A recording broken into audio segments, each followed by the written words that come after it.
አደር ደስታ ነው ተርላ ባላለሁ ስንዴውን የቀርሙን ገልብጠን ይሄንን እየዘራነ ይሄን መሬት እኛ ከመጣነ ጀምረን አገቡነ ባለ መሬቶች ይሄው እንደዚህ አድርገን እኔ መሰለ ሰልብ እናሰልባለን። ጤፉን አንስተን ነው ይሄ ስንዴ የተደረገ እና አመት 3 ጊዜ ይጠቅማል መሬቱ። መሬቱን በአመት 3 ጊዜ እንጠቀምበታለን። የተለያየ አዝርት በመጠቀም እያቀያየርነ አንዱን የቀመሰውን ትተን ያልቀመሰውን እያደረግነ እንጠቀምበታለን። 3 ቃዳ መሬት አሁን እንዴ ዘርተናል እኛ። ይሄ ደግሞ ወንድሜ ደግሞ የ2 ቃዳ ዘርቷል። በጣም የበጋው ስራ ጉልበት ይቀንሳል።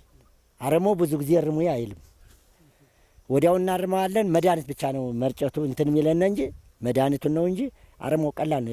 የበጋ ስንዴ የበጋ ዝርት ከክረምቱ 3 እጥፍ በበላይ ይገኛል። ከመንግስት የምንፈልገው በወቅቱ ለበጋም ሆነ ለክረምቱ ማዳበሪያ ብቻ ነው ችግራችን። ማዳበሪያ ናፍጣ ደግሞ መንጀልና ናፍጣ አንዱ ችግራችን። 1 ሳምንት ካለፈው በኋላ ብናጠጣው የመጨጨር ጠባይ ያመጣል። በወቅቱ የምናገኘው ግን ናፍጣውን መንዘሉ ቢታደልና ማዳበሪያውን ተልተሎ ቢሰጠነ መሬቱ ግን በደንብ አድርጎ የሚጠቅመን መንግስት እንደዚህ የጎበኘ ገበሬውን አይዞህ እያለ በወቅቱ ማዳበሪያ እያቀረበ ቢሰጠነ አገሪቱም ትቀየራለሽ፣ እኛም ጎጆአችን ከፍ ያለ ጎጆ ይሆንልናል። እኔ ሻምበል አድኛው ሽገታው እባላለሁ። እሺ እንግዲህ እዚህ ስንዴ ማሳ የምታዩት ያረፈው 2.5 ሄክታር ላይ ነው። አጠቃላይ ወደ 4 ኩንታል አካባቢ ነው ምርጥ ዘር የፈጀን። አጠቃላይ ያለው ብቅለቱ ወይም ያለው ሁኔታ ያው እንደምታዩት ጥሩ ደረጃ ላይ ነው ያለው። ከእንክብካቤ አንጻር ያው የመጀመሪያ ዘሩ ላይ ስንጀምር 2 እጅ ዳፕ ነው ያደረግነው። 1 እጅ ዩሪያ ጨመርነ መጀመሪያ ዘር ላይ። በሁለተኛ በ40 ቀኑ አካባቢ ላይ ወደ ዩሪያ ብቻ ነው የተጠቀምነው። ምክንያቱም ያው ብቃያውን ለማሳደግ ሲባል እሱን የተጠቀምነ። እዛ ሲቀጥል አረም በየጊዜው ነው እንክብካቤ የሚደረግለት። ቢያንስ በየሳምንቱ ያሉ ሁኔታዎችን እየዞርነ ቸክ እናደርጋለን። መታረም የሚገባቸው እየታረሙ ነው። እንደምታዩት በዚህ በግራ ሳይዳችን አካባቢ አረም ላይ ነው ያለን እና አጠቃላይ ያለው ሁኔታው ከተጠቃሚነት አንጻር አሁን ብቻ አይደለም የጀመርነው፣ ወደ 3 አመት አካባቢ ነው። የዘንድሮ ደግሞ ለየት ይላል። ምክንያቱም ድሮ የነበረው በዚህ በስንዴ በጋ ስንዴ ላይ እንዴት ይሆናል የሚል ትንሽ አመለካከት ነበር። አምና የተወሰነ ሙከራ አደረግነ። በዘንድሮ በተለይ ሰፋ አድርገን ካምናው ጥሩ ተሞክሮ ስላገኘን ዘንድሮ ሰፋ አድርገን ዘርተናል። ወደ ላይ አካባቢም ስፋት ቦታ ነው ያለ እና አጠቃላይ ወደ 2.5 ሄክታር ላይ ነው የምታዩት ስንዴ ማሳ ያለው እና ከተጠቃሚነት አንጻር ጥሩ ነው። ሁለተኛ ደረጃ ዘሩ ወይም እንትኑ ብቻ ሳይሆን አዝርዕቱ ብቻ ሳይሆን ገለባም በጣም እጅግ ጠቃሚ ነው። ከምርቱም እንኳን በተጨማሪ ገለባው ጥቅም አለው። ከብቶች አሉ፣ ለከብቱም ለምንም ጠቀሜታ ስላለው ከዚህ አንጻር ምናልባት ስንዴ የበጋ ስንዴ ማንኛውም ሰው በዚህ አይነት ቢጠቀም የተሻለ መስሎ የሚታየ። ከእህሉ ብታጣው ገለባ ታገኛለህ እና አጠቃላይ በዚህ በበጋ ስንዴ ያለው ጠቀሜታ ዘርፈ ብዙ ነው። ምናልባት ከውሃ ችግር አንጻር ካልሆነ በስተቀር ውሃው በደህና ሁኔታ ላይ ቢኖር እርግጠኝነት 50-60 ኩንታል እናገኛለን ተብሎ ይገመታል። ለማንኛውም አልሚ ኃይል እርግጥ የነበረው የድሮ አስተሳሰብ በጋ ላይ ስንዴ ይሆናል ወይ የሚል ከኔም ጀምሮ የዚህ አይነት አመለካከት ነው የነበረው። ምክንያቱም ከክረምት ውጭ በበጋ ስንዴ ይሄን ያክል ይኖራል የሚል ወይም ጥቅም ይኖራል የሚል አመለካከትም አልነበረም። አሁን ግን ከአምና ታች አምና እንዲህ ዘንድሮም እንደዚህ እያሰፋን ስንመጣ ግን ጠቀሜታው በጣም የሰፋ ጠቀሜታ ስላለ ቢያንስ ይህን በደንብ አስፍቶ ማንኛውም አልሚ ኃይል ቢጠቀም።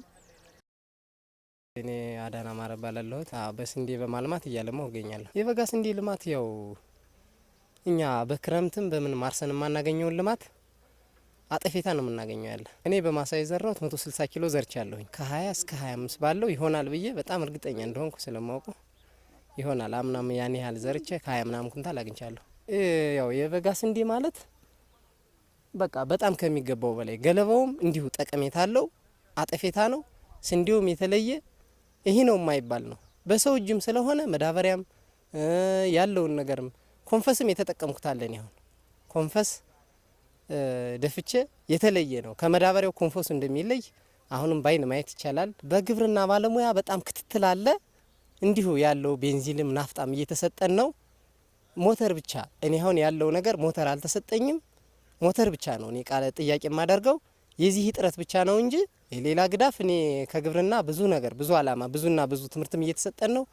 ስብሰባም እየተጠራሁ እኔ ብዙ ነገር ብዙ በጣም ብዙ ከብዙ ባለሙያ ጋርና ከብዙ አዋቂ ጋር እየዋልኩ ብዙ ኃላፊነት ካለኝ እውቀት የበለጠ ሌላ ብዙ እንደማዳብር አውቀዋለሁኝ። ብዙም ትምህርት እየወሰድኩም ስለሆነ ድረስ አንዳርጌ ነው የሚባለው የጎንደር ከተማ አስተዳደር ግብርና መምሪያ የአትክልትና ፍራፍሬ መስኖ ውሃ አጠቃቀም ቡድን መሪ ነኝ። እንግዲህ በከተማችን በዚህ አመት የመጀመሪያ መነሻ አካባቢው በአርሶ አደሩ ፍላጎት ብቻ 234 ማለት 574 ሄክታር ነው በአንደኛ ዙር መስኖ የበጋ መስኖ ስንዴ እንሸፍናለን ብለን ያቀድ ነው። ከዛ በኋላ ግን ክልላችን እና አጠቃላይ መንግስት ጸጋችሁን ከፍ አድርጋችሁ በማየት የተሻለ እቅድ ከለሳችሁ ማቀድ አለባችሁ ተብሎ በወረዳው መሰረት ከ574 ሄክታር ወደ 2000 ሄክታር ለማልማት ነው አቅደን ከአርሶ አደሩ ጋር በከተማ ደረጃ ሰፊ ውይይት ተደርጓል። በቀበሌ ደረጃ ሰፊ ውይይት ተደርጓል። ከአልሚው ህብረተሰብ ጋር ከሚመለከታቸው አጋር አካላት ጋር ማዳበሪያ፣ ምርጥ ዘር፣ የተለያዩ ነገሮች የሚያቀርቡ አካላትን ማስቀርበን እርሻ ምርምር ከህብረት ስራ ማህበር ከዩኒዮኖች ጋር እና ልዩ ልዩ አጋር አካላት ካሉት ጋር ሰፊ ውይይት ተደርጎ የጋራ መግባባት በእቅዱ ላይ የጋራ መግባባት አድርገን እንደገና 2000 ሄክታር ይዘን ወደ ስራ ነው የገባ ነው። ይሄ ስራው እጅግ በጣም ከባድ ነው፣ ፈታኝ ነው። አንደኛ ምርጥ ዘር ማቅረብ፣ ማዳበሪያ ማቅረብ፣ አርሶ አደሩም አሳምኖ ወደ ስራ ማስገባትና ይሄን ደግሞ አጠቃላይ ከነዳጅ ከሞተር አቅርቦት ከተለያዩ እንትኖች እጥረት ይኖራል። ይሄ እንዴት እንዋጣዋለን መፍትሄ ሁሉ አስቀምጠን ወደ ተግባር ገብተን በአጠቃላይ 2060 ሄክታር መሬት ልየታ ነው ያካሄድ ነው። ይህም መሰረት አድርገን ከ2060 ሄክታር መሬት ከለየን በኋላ አርሶ አደሩን በንቅናቄ ወደ ስራ እንዲገባ አድርገን ነው የቀጠል ነው። እንግዲህ ይህን ንቅናቄ ካደረግን በኋላ አርሶ አደሩ የሚጎለው ነገር አንዱ ማዳበሪያ ነው። ሁለተኛው ምርጥ ዘር ነው። ሶስተኛው ቀደም ሲል የነበረው የውሃ የሞተር ፓምፕ እና የቤንዚን ያሉ ችግሮችን ነው በዋናነት የአርሶ አደሩ ያሉ ችግሮች። እነዚህን ደግሞ በእያንዳንዱ ቀበሌ አርሶ አደሮቹ በእያንዳንዱ በመሬት ስፋታቸው ስማቸው እንዲለይ እያንዳንዱ የቀጠና ተጠሪ ደግሞ መልምሎ ያንን አምኖ በተጨባጭ መሬት ስለማልማቱ እስከ መሬት ስፋቱ ድረስ ከግብርና ባለሙያ ልማት ሰራተኞች ጋር ሆነው ተመለመለ።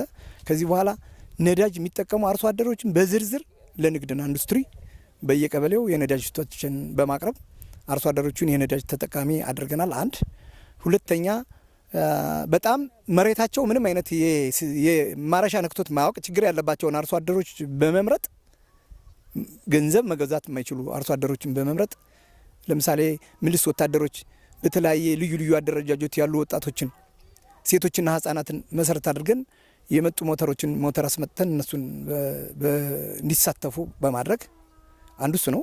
ሁለተኛ መሬት ኖሯቸው የማዳበሪያ ችግር ያለባቸው አርሶ አደሮች መሬቱን መዝግበን በተገቢው መንገድ በበቂ ሁኔታ ማዳበሪያ እንዲቀርብ ከማድረግ አኳያ ሰፊ ስራ ነው የተሰራው በዚህ አመት። ሁለተኛው ምርጥ ዘር ከአምናት አቻምና ሲያነሱት የነበረው የምርጥ ዘር አቅርቦት ችግር አለ ነው የአርሶ አደሩ ችግር የነበር። እሱንም በተገቢው መንገድ ዘር ቀርቦ አርሶ አደሩ ወደ ስራ ነው እንዲገባ የተደረገው። ይሄን መሰረት አድርገን አሁን ባለንበት ደረጃ 2060 ሄክታር የበጋ መስኖ ስንዴ በሁሉም የከተማ ቀበሌዎችና በ11 የገጠር ቀበሌዎች ተገቢ የሆነ ስራ ተሰርቶ አሁን እዚህ እንደምታዩተኝ ይሄ ቁመና ላይ ነው ያጋጠመው። ነገር ግን እኛ ከዚህ ካለማ ነው በላይ ስቲል ዛሬ አርሶ አደሩ አቁም ብለ ነው እየዘራ ያለበት አጋጣሚ ነው ያለ። እስከ ታህሳስ 30 ድረስ ብቻ ዘር እንዲዘራ ግብ ጥለን አርሶ አደሩ ግን ትላንት ወዲያም ይሄ ነገር የኛ ነው ደረሰልኝ ለችግር የደረሰልኝ ምርት ቢባል አንዱ ስንዴ ነው። ምንድነው እሱን የሚሉተኝ አንደኛ ስንዴው ከተዘራ በኋላ ስንዴው በ105 ቀን ተዘርቶ ምርቱን ካነሱ በኋላ የከተማ ቀመስ በመሆናቸው ቆስጣ፣ ሰላጣ፣ ጥቅል ጎመን፣ ቲማቲም የመሳሰሉትን በተገቢው መንገድ ይሄን እያለሙ አርሶ አደሮቹ ሰፊ ስራ ተጠቃሚ እንዲሆኑ ነው የተደረገው። ስንዴ ይሄ ብቻ አይደለም ጠቀሜታው። አንደኛ ቅድም እንዳልኳችሁ ለክሮፕ ፕሮቴክሽን ወይም ለሌሎች ሰብሎች ተደጋግሞ ይቀርባል። ሁለተኛ 21 ቀን ድረስ ውሃ ሳይጠጣ የውሃ ችግርን የሚቋቋም በመሆኑ በሌላ በኩል ውሃ ችግር በመቋቋሙ በላይ የገበያ ከፍ ዝቅ ቢል በስንዴ ላይ አርሶ አደሩ አይሰጋም። ምክንያቱም ዋጋው ዝቅ ካለበት ከጎተሩ አስቀምጦ ይቆያል። ዋጋው እጅግ በጣም ጥሩ ከሆነለት ደግሞ ገበያ ላይ ወስዶ ነው ተጠቃሚ የሚሆነው። ሶስተኛ ይሄ የምታዩትኝ ለእንስሳት መኖ እጅግ በጣም ከፍተኛ የማዳበሪያ፣ የምርጥ ዘር፣ የነዳጅ የመሳሰሉትን የሰራተኛ ጉልበት ያወጣውን ገበሬ የሚክስ ገለባ ነው የሚያገኘው። ከዛ ባሻገር ቅድም እንደነገርኳችሁ ሌሎች ኢኮኖሚካል ጠቀሜታ ኑሯቸው በከተማችን የምግብ ዋስትናችን ሊያረጋግጡ የሚችሉ በቅጠላቅጠል፣ አትክልት፣ ፍራፍሬ የመሳሰሉት አርሶ አደሩ በሰፊው እንዲሳተፍ ስለሚያደርግ ይሄ የበጋ ስንዴ በተለይ ለኛ አካባቢ እዚህ ወይና ደጋ ወይም ቆላው አካባቢ ብቻ መርጦ አይደለም ከበረሃ እስከ ደጋ ድረስ ሰፊ ቦታ ላይ የሚበቅል ሰብል በመሆኑ አርሶ አደሩን በስፋት የሚያሳትፍ ሰው የማይመርጥ አካባቢ የማይመርጥ አያዳላም ተብሎ ነው አሁን። ምክንያቱም ከበረሃ እስከ ዳሽን ተራራ ድረስ በተገቢ መንገድ ምርት የሚሰጥ ሰብል በመሆኑ እንግዲህ ገበሬው በዚህ ላይ ነው ያለውና 2000 ሄክታር እቅዳችን ይዘን 2060 ሄክታር ላይታል 100% እቅዳችን ይሸፍናል። እቅዳችንም በላይ 103% ደርሷል። የከተማችን የስንዴ ሽፋን አሁን ባለው አጋጣሚ ማለት ነው። አሁን በከተማችን ይሄን ለመሸፈን 3000 ኩንታል የበጋ መስኖ ስንዴ ዘር ተጠቅመናል። ይሄን መሰረት አድርገን መጀመሪያ እኛ ግብ ጥለን የነበረው ከ2000 ኩንታሉ ማለት ሄክታሩ 78000 ኩንታል የበጋ መስኖ ስንዴ እናገኛለን ብለን ነው ግብ የጣል ነው። አሁን ግን 80 ነው የጣል ነው። ምክንያቱም ከቅድ በላይ ነው የሰራ ነው። እንደምታዩት መሬቱና ዘሩ የምንጠብቀው 80000 ኩንታል ነው። ምክንያቱም ግባት በበቂ ሁኔታ ግባት አድርገዋል። ይኸው አክሰሱ በደንብ አገልግሎት እየሰጠ ነው። ከዛ ባሻገር የአርሶ አደሮች የልምድ ጊዜም የስንዴ አመራረት እንትናቸውም ከጊዜ ጊዜ እየዳበረ በመሄዱ ይሄን መሰረት አድርገን አጠቃላይ የምንጠብቀው የበጋ መስኖ ስንዴ 80000 ኩንታል ነው የሚሆነው።